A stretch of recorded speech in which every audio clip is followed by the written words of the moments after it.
উপহারে বাড়ি দিয়ে হাজির হয়েছি এই মাধবগঞ্জ রক্তদায়। আমাদের মাননীয় পৌরসভায় রতন গোস্বামী মহাশয় এই সুযোগ দেওয়ার জন্য সরকার এবং সংস্থার পক্ষ থেকে মহাশয়কে অসংখ্য অসংখ্য ধন্যবাদ জানাই। বিভিন্ন অনুষ্ঠানের মধ্যে আজ আমরা পরিবেশন করতে চলেছি একটি টিভি নাটক, নাম মায়েদের রথযাত্রা। কণ্ঠে আছেন আমি শিউলি হাজরা, আমি লক্ষ্মী দেব, আমি লক্ষ্মী দেব, আমি দেবশ্রী ঘোষ।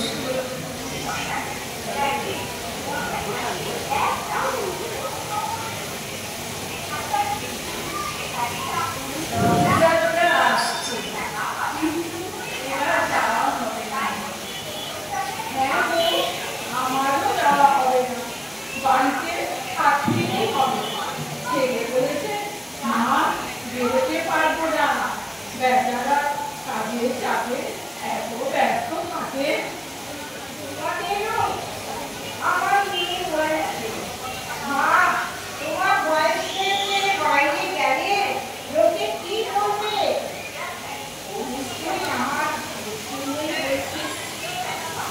আমার তোমার বাড়িতে থাকার কথাই নেই। ছেলে আর বৌমা আমাকে বৃদ্ধাশ্রমে পাঠাতে চায়। কি বলছো?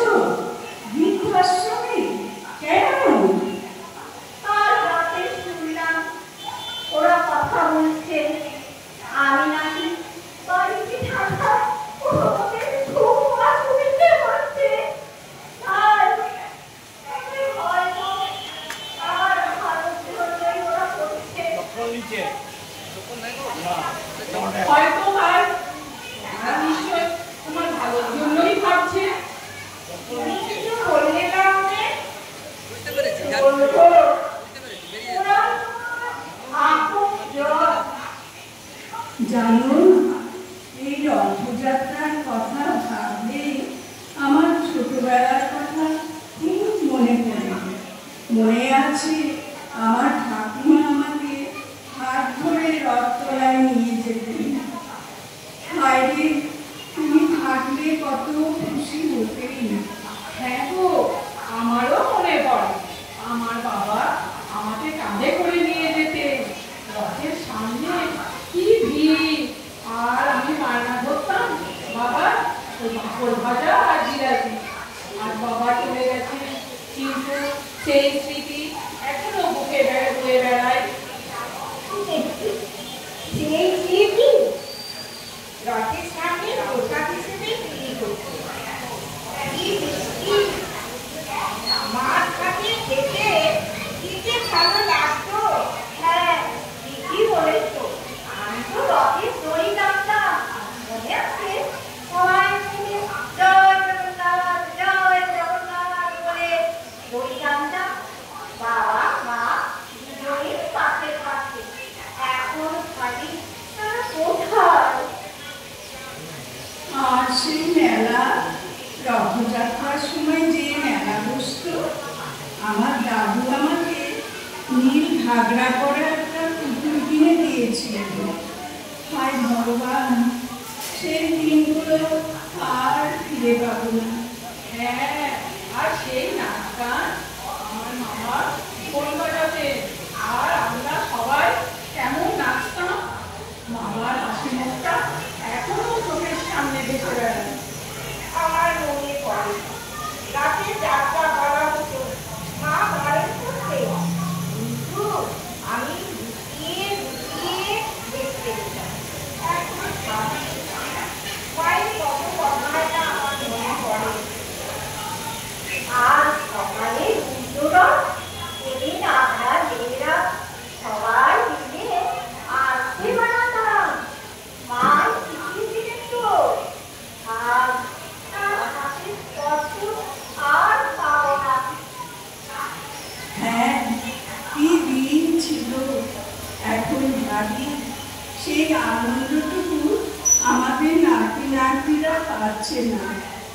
আমাদের ছেলে মেয়েরা যদি বুঝতো এই উৎসবের মাধ্যমে আমরা কতটা আমাদের পিতামাতাকে কাছাকাছি অনুভব করি। ওরা তো এখন মোবাইলেই ব্যস্ত, রাস্তা দেখা সময় কোথায়? তবে ওদের জীবনগত যাত্রা তো আমাদের মতো এত সহজ নয়। তবু আশা করি ওরাও একদিন আনন্দ অনুভব করবে, হয়তো তখন আমরা পারবো না, কিন্তু আমাদের স্মৃতি থাকবে। শোনো, আমি একটা কথা বলি। আমি গত মাসে একটা সংস্থার কথা শুনেছি, নাম শ্রদ্ধা। ওরা নাকি আমাদের মতো বয়স্কদের জন্য কাজ করে। আর কি ধরনের কাজ?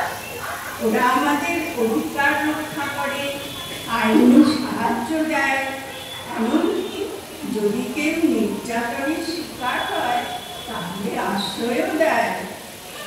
কি এমন সমস্যাও আছে? হ্যাঁ, শুধু তাই নয়, ওরা নাকি আমাদের জ্ঞান, অভিজ্ঞতাকে মূল্য দেয়, চায় আমরা সমাজে সক্রিয় থাকি। আমার ছেলে বৌমা পারবে কি? প্রথমে ওরা তোমার পরিবারের সঙ্গে কথা বলবে, বোঝাবে যে তোমাকে সম্মান দেওয়া, যত্ন দেওয়া ওদের কর্তব্য। আর যদি পরিবারের লোকজন না মানে তখন উপায়? তখন আইনি পদক্ষেপ নেওয়া হবে। মনে রাখবে, আমরা একা নই। ও, তাহলে ভালোই হয়। শোনো, আমি প্রস্তাব দিচ্ছি, আমরা সবাই মিলে কাল ওদের অফিসে যাই, নিজেদের সমস্যার কথা বলি। কিন্তু আমার ছেলে, ভয় পেও না, আমরা তোমার সাথে আছি। মনে রেখো, আমরা মা, আমরাই ওদের মানুষ করেছি, আমাদের সম্মানে বাঁচার অধিকার আছে। ঠিক বলেছো, ঠিক বলেছো। আমরা আর যাবো, সবাই একসঙ্গে। আর শোনো, এবারে রথযাত্রায় আমরা সবাই একসঙ্গে যাব। শ্রদ্ধার লোকজন আমাদের সঙ্গে থাকবে। দেখবে আমাদের ছেলেবেলার সেই আনন্দ আবার ফিরে আসবে। আর আমাদের ছেলে মেয়েদেরও বলবো যেতে, হয়তো তারাও বুঝবে এর গুরুত্ব। হয়